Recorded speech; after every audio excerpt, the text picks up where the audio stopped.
ಇವತ್ತು ನಾವು ಒಂದು ಈ ದೇಶವನ್ನ ಉಳಿಸ್ಲಿಕ್ಕೋಸ್ಕರ ಈ ಕಾರ್ಯಕ್ರಮವನ್ನ ಹಮ್ಮಿಕೊಂಡಿದ್ದೇವೆ.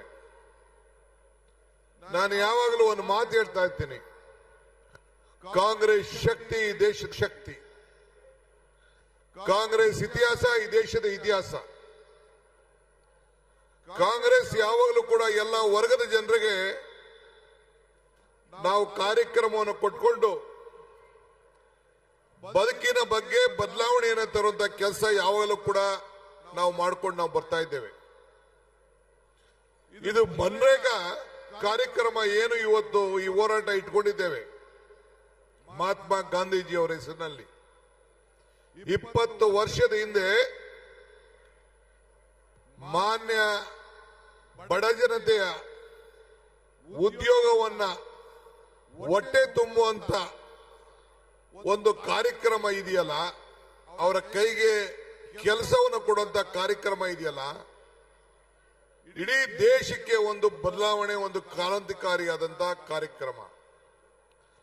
ಈ ಕಾರ್ಯಕ್ರಮವನ್ನ ಮಹಾತ್ಮ ಗಾಂಧೀಜಿಯವರ ಹೆಸರಿನಲ್ಲಿ ಇಟ್ಟು ಗ್ರಾಮ ಪಂಚಾಯಿತಿಗಳು ಈ ಕಾರ್ಯಕ್ರಮವನ್ನು ತೀರ್ಮಾನ ಮಾಡಬೇಕು ಅಂತ ಹೇಳಿ ನಾವು ಈ ಕಾರ್ಯಕ್ರಮವನ್ನು ರೂಪಿಸಿತು. ಹಸಿದ ಹೊಟ್ಟೆಗೆ ಖಾಲಿ ಜೋಬ್ಗೆ ಇವತ್ತು ಅದರ ನೋವು ಏನು ಅಂತೇಳಿ ಅರಿವಿದೆ. ಇವತ್ತು ನಮ್ಮ ಹೆಣ್ಣುಮಕ್ಕಳು 60% ಹೆಣ್ಣುಮಕ್ಕಳು ಹಳ್ಳಿಗಳಲ್ಲಿ ಇವತ್ತು ಕೂಲಿಯನ್ನ ಮಾಡ್ತಾ ಇದ್ದಾರೆ. ಯಾರೇ ಪಂಚಾಯತಿಯಲ್ಲಿ ರಿಜಿಸ್ಟರ್ ಮಾಡಿಕೊಂಡ್ರೆ ಪಂಚಾಯತಿಯವರೇ ಈ ಕೆಲಸವನ್ನ ನಿರ್ಧಾರ ಮಾಡುವಂತ ಒಂದು ತೀರ್ಮಾನ ನಾವೆಲ್ಲ ಮಾಡಿದ್ದೇವೆ. ಸುಮಾರು 5,900 ಪಂಚಾಯತಿಗಳಲ್ಲಿ ಕನಿಷ್ಠ 1 ರಿಂದ 2 ಕೋಟಿ ರೂಪಾಯಿ ವರ್ಷಕ್ಕೆ ಉದ್ಯೋಗವನ್ನು ಸೃಷ್ಟಿ ಮಾಡಿ ಆ ಪಂಚಾಯತಿಗಳಲ್ಲಿ ಅನೇಕ ಅಭಿವೃದ್ಧಿ ಕೆಲಸವನ್ನು ಮಾಡಿಕೊಂಡು ಈ ದೇಶಕ್ಕೆ ಒಂದು ಶಾಶ್ವತವಾದಂತಹ ಆಸ್ತಿಗಳನ್ನು ನಿರ್ಮಾಣವನ್ನು ಮಾಡಿದ್ದು ನಾವೆಲ್ಲ ಗಮನಿಸಿದ್ದೇವೆ. ನಿಮ್ಮ ಕಣ್ಣುಗಳೇ ಸಾಕ್ಷಿ, ನೀವೇನ್ ಕಿವಿನೇನು ಕೇಳಬೇಕಾದಿಲ್ಲ, ನಿಮ್ಮ ಕಣ್ಣುಗಳು ಸಾಕ್ಷಿ. ಇವತ್ತು ಈ ನರೇಗಾ ಉಳಿಸಿ, ಈ ದೇಶ ಉಳಿಸಿ, ನಮ್ಮ ಹಳ್ಳಿಗಳನ್ನು ಉಳಿಸಿ, ರೈತರನ್ನ ಉಳಿಸಿ, ಕಾರ್ಮಿಕರನ್ನ ಉಳಿಸಿ, ಮಹಾತ್ಮ ಗಾಂಧೀಜಿಯವರ ಹೆಸರನ್ನು ಕೂಡ ಉಳಿಸಿ ಅಂತ ಕೇಳಲಿಕ್ಕೆ ಈ ಕಾರ್ಯಕ್ರಮವನ್ನು ನಾವು ರೂಪಿಸಿದ್ದೇವೆ. ದೀಪ ಹತ್ತಿ ಆರಿ ಹೋಗುವಾಗ ಜೋರಾಗಿ ಉರಿತದಂತೆ, ಹಂಗೆ ಬಿಜೆಪಿಯ ಅಂತಿಮ ದಿನಗಳು ಬಂದು ಈ ಕಾರ್ಯಕ್ರಮವನ್ನ, ಈ ಗಾಂಧೀಜಿಯವರ ಹೆಸರನ್ನ ಬದಲಾವಣೆ ಮಾಡುವಂತ ಕೆಲಸ ಮಾಡ್ತಾ ಇದೆ. ನಾನು ಹೇಳಿದೆ, ನಮ್ ಜೋಬಲ್ಲಿರೋ ನೋಟು ಮಹಾತ್ಮ ಗಾಂಧೀಜಿ ಹೆಸರು ತೆಗೆದಾಕ್ಬಿಟ್ಟು ನಿಮ್ಮ ಫೋಟೋ ಹಾಕೋಬಿಡಿ ಅಂತ. ಮಹಾತ್ಮ ಗಾಂಧೀಜಿಯವರ ಹೆಸರಿನಲ್ಲಿ ಪ್ರತಿಯೊಂದು ನೋಟ್ನಲ್ಲೂ ಮಹಾತ್ಮ ಗಾಂಧೀಜಿಯವರ ಫೋಟೋ ಇದೆ.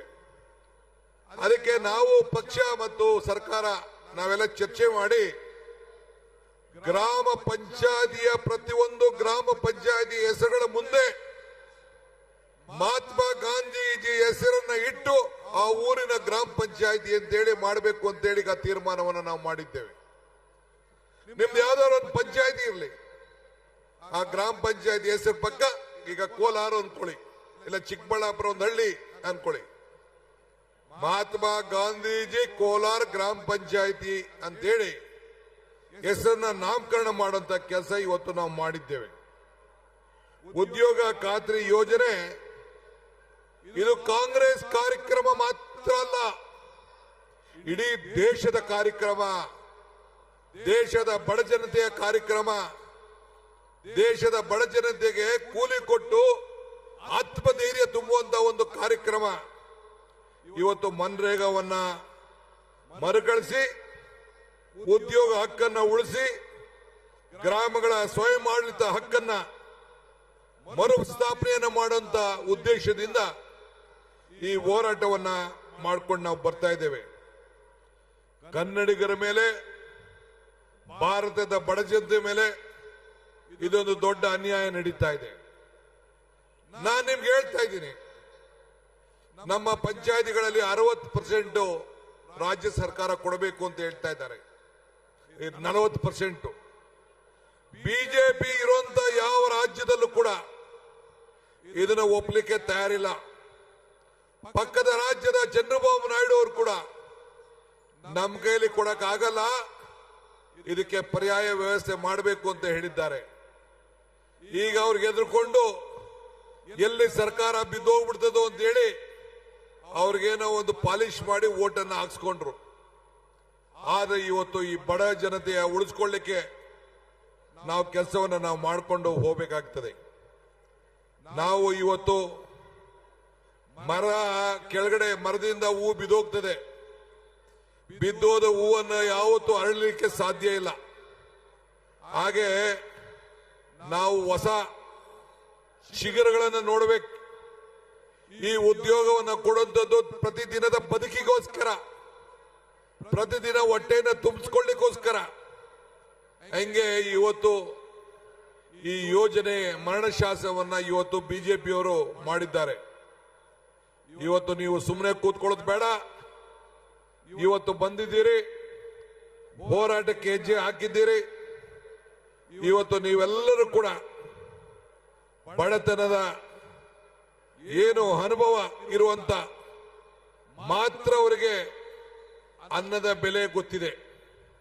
ಆದ್ರಿಂದ ಕಾಂಗ್ರೆಸ್ ನಮ್ಮ ಬಡ ಜನತೆಯ ಆರ್ಥಿಕ ಶಕ್ತಿಯನ್ನು ತುಂಬುವಂತ ದೃಷ್ಟಿಯಿಂದನೇ ಇವತ್ತು ನಾವು 5 ಗ್ಯಾರಂಟಿಗಳನ್ನು ತೆಗೆದುಕೊಂಡು ಬಂದು, ಅದೇ ರೀತಿ ಉದ್ಯೋಗ ಖಾತ್ರಿ ಗ್ಯಾರಂಟಿ ಇದು. ಬೆಲೆಗಳು ಗಗನಕ್ಕೆ ಹೋಗ್ತಾ ಇತ್ತು, ಆದಾಯ ಪಾತಾಳಕ್ಕೆ ಹೋಗ್ತಾ ಇತ್ತು. ಆ ದೃಷ್ಟಿಯಿಂದನೇ 5 ಗ್ಯಾರಂಟಿಗಳನ್ನು ತಂದು, ನೀವು ಯಾರು ಕೂಡ ಕರೆಂಟ್ ಬಿಲ್ ಕಟ್ತಾ ಇಲ್ಲ, ಉಚಿತವಾಗಿ ನಿಮ್ಮ ಮನೆಯನ್ನ ಬೆಳಗಿಸ್ತಾ ಇದ್ದೇವೆ. ನನ್ನ ತಾಯಿಂದಿರು ಸೋದರಿಯರೆಲ್ಲ ಉಚಿತವಾಗಿ ಪ್ರಯಾಣ ಬೆಂಗಳೂರಿಗೆ, ದೇವಸ್ಥಾನಗಳಿಗೆ, ನೆಂಟರ ಮನೆಗೆ, ಬೀಗರ ಮನೆಗೆ ಎಲ್ಲ ಕೂಡ ಇವತ್ತು ಮಾಡ್ತಾ ಇದ್ದಾರೆ. 5 ಕೆಜಿ ಅಕ್ಕಿ, ಇನ್ನು ಮೇಲೆ 5 ಕೆಜಿ ಬೇರೆ ಬೇರೆ ಪದಾರ್ಥಗಳನ್ನು ಕೊಟ್ಟು 10 ಕೆಜಿ ಕೊಡುವಂತ ತೀರ್ಮಾನ ನಮ್ಮ ಸರ್ಕಾರ ಮಾಡಿದೆ.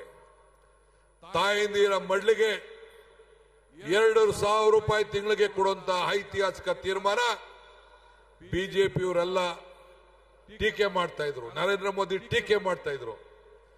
ಈಗ ನಮ್ಮ ಖಾತ್ರಿ ಯೋಜನೆ, ಈ ಪಂಚ ಗ್ಯಾರಂಟಿ ಯೋಜನೆ ಇಡೀ ದೇಶದ ಯೋಜನೆ ಆಗಿದೆ. ಇದನ್ನ ಯಾವ ಕಾರಣಕ್ಕೂ ನಿಲ್ಲಕ್ಕೆ ನಾವು ಬಿಡುದಿಲ್ಲ, ನಿಮ್ ಕೈಯಲ್ಲಿ ನಿಲ್ಸಕ್ಕಾಗ್ಲಿಲ್ಲ. ಬಡವರ ಬದುಕಿಗೋಸ್ಕರ ಈ ಕಾರ್ಯಕ್ರಮವನ್ನು ನಾವು ಈ ಸಂದರ್ಭದಲ್ಲಿ ನಾವು ರೂಪಿಸಿದ್ದೇವೆ. ಬಂಧುಗಳೇ, ಹೋರಾಟ ಮಾಡುವನು ಗೆದ್ದೇ ಗೆಲ್ತಾನೆ. ಯಾವ ಕಾರಣಕ್ಕೂ ಸೋಲಿನ ಭಯ ಇರಲಿಕ್ಕೆ ಸಾಧ್ಯ ಇಲ್ಲ. ಇದು ಬಾಬಾ ಸಾಹೇಬ್ ಅಂಬೇಡ್ಕರ್ ಅವರು ಹೇಳಿದ್ದಾರೆ. ಹಂಗೆ ಇವತ್ತು ನಾವೆಲ್ಲ ಹೋರಾಟವನ್ನ ಮಾಡ್ಕೊಂಡು ಬರ್ತಾ ಇದ್ದೇವೆ. ಬದುಕಿನಲ್ಲಿ ಹೆಜ್ಜೆ ಗುರುತನ್ನ ಉಳಿಸ್ಕೊಂಡು ಹೋಗ್ಲೇಬೇಕು ನಾವು. ಸೊ ನಿಮ್ಮ ಹೋರಾಟ ಮೋಕ್ಷಗುಂಡ ಸರ್ ಎಂ ವಿಶ್ವೇಶ್ವರಯ್ಯನವರ ಭೂಮಿ ಇದು. ಈ ಭೂಮಿಲಿ ತ್ಯಾಗವನ್ನ ಮಾಡಿಕೊಂಡು ನೀವೆಲ್ಲ ಸೇರಿ ಕೆಲಸವನ್ನ ಮಾಡಿಕೊಂಡು ಈ ಹೋರಾಟಕ್ಕೆ ಹೆಜ್ಜೆಯನ್ನು ಹಾಕೊಂಡು ಬರ್ತಾ ಇದ್ದೀರಿ. ಈ ದೇಶದಲ್ಲಿ ಮಹಾತ್ಮ ಗಾಂಧೀಜಿಯವರ ಹೆಸರನ್ನ ಯಾರ ಕೈಲೂ ಅಳಿಸ್ಲಿಕ್ಕೆ ಸಾಧ್ಯ ಇಲ್ಲ. 100 ವರ್ಷ ಆಯ್ತು ಮಹಾತ್ಮ ಗಾಂಧೀಜಿಯವರು ಈ ದೇಶದ ಸ್ವಾತಂತ್ರ್ಯವನ್ನು ವಹಿಸಿಕೊಂಡು, ಸ್ವಾತಂತ್ರ್ಯದ ಕಾಂಗ್ರೆಸ್ ಪಕ್ಷದ ನಾಯಕತ್ವವನ್ನು ವಹಿಸಿಕೊಂಡು ಇವತ್ತು ನಾವೆಲ್ಲ ಸ್ವಾತಂತ್ರ್ಯ ಬಂದು, ಪ್ರಜಾಪ್ರಭುತ್ವ ಬಂದು, ನಿಮ್ಗೆಲ್ಲ ಸಂವಿಧಾನ ಕೊಟ್ಟು, ರಾಷ್ಟ್ರಧ್ವಜ ಕೊಟ್ಟು, ರಾಷ್ಟ್ರಗೀತೆಯನ್ನು ಕೊಟ್ಟು ಈ ದೇಶದ ಜನರಿಗೋಸ್ಕರ ಇವತ್ತು ನಾವು ಹೋರಾಟವನ್ನು ನಾವು ಮಾಡಿಕೊಂಡು ನಾವು ಬರ್ತಾ ಇದ್ದೇವೆ. ಅದರಿಂದ ನಾವು ನರೇಗಾ ನಾಶವನ್ನು ಮಾಡಲಿಕ್ಕೆ ಬಿಡೋಲ್ಲ. ರೈತರ ಉದ್ಯೋಗವನ್ನ ಕಿತ್ಕೊಳ್ಳಿಕ್ಕೆ ನಾವು ಅವಕಾಶವನ್ನು ಮಾಡಿಕೊಳ್ಳಿಲ್ಲ. ನರೇಗಾರವರ ಸಂವಿಧಾನ ಅಡ್ಡ ಬಿದ್ದಿದ್ರು ಕೂಡ ಅದನ್ನ ಬದಲಾವಣೆ ಮಾಡಕ್ಕೆ ಹೊರಟಿದ್ರು.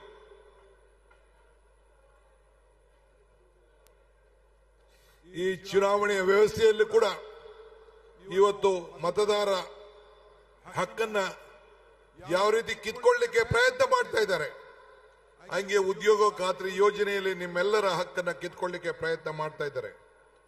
ನನ್ನ ತಾಲೂಕಲ್ಲಿ ನಿಮ್ಗೆ ಹೇಳ್ಬೇಕು ಅಂದ್ರೆ ಒಂದು ವರ್ಷಕ್ಕೆ 5 ಕೋಟಿ ರೂಪಾಯಿ ಉದ್ಯೋಗ ಖಾತ್ರಿ ಯೋಜನೆ ಕೆಲಸ ಮಾಡಿ ಸೆಂಟ್ರಲ್ ಗವರ್ಮೆಂಟ್ ಸರ್ಟಿಫಿಕೇಟ್ ಕೊಟ್ಟಿದ್ದಾರೆ ನಮ್ಮ ಜಿಲ್ಲೆಯಲ್ಲಿ. ಎಷ್ಟೋ ಜನ ನಿಮ್ ಪಂಚಾಯತಿಯವರೆಲ್ಲ ಬಂದು ನೋಡಿದ್ದಾರೆ. ಇಡೀ ರಾಷ್ಟ್ರದಲ್ಲೇ ನಂಬರ್ 1 ಪಂಚಾಯತ್ ತಾಲೂಕು ಅಂತೇಳಿ ಸರ್ಟಿಫಿಕೇಟ್ ಬಿಜೆಪಿಯವರು ಕೊಟ್ಟಿದ್ದಾರೆ. ಹಿಂಗೆ ನಾವು ಅಸೆಟ್ ಕ್ರಿಯೇಷನ್ ಅನ್ನ ನಾವು ಮಾಡಿದ್ದೇವೆ. ಬಡವರ ಬದುಕಿನಲ್ಲಿ ಒಂದು ಹೊಸ ರೂಪ ಕೊಟ್ಟಿದ್ದೇವೆ. 60,000 ಇಂಗು ಗುಂಡಿಯನ್ನು ಮಾಡಿದ್ದೇವೆ. 54,000 ದನ ಕೊಟ್ಟಿಗೆಯನ್ನು ಮಾಡಿದ್ದೇವೆ. ಇವತ್ತು ನೀವು ಕೂಲಿಯನ್ನ ಪಡ್ಕೊಳ್ಳಿಕ್ಕೆ ಅವಕಾಶವನ್ನು ನಾವು ಮಾಡಿಕೊಟ್ಟಿದ್ದೇವೆ.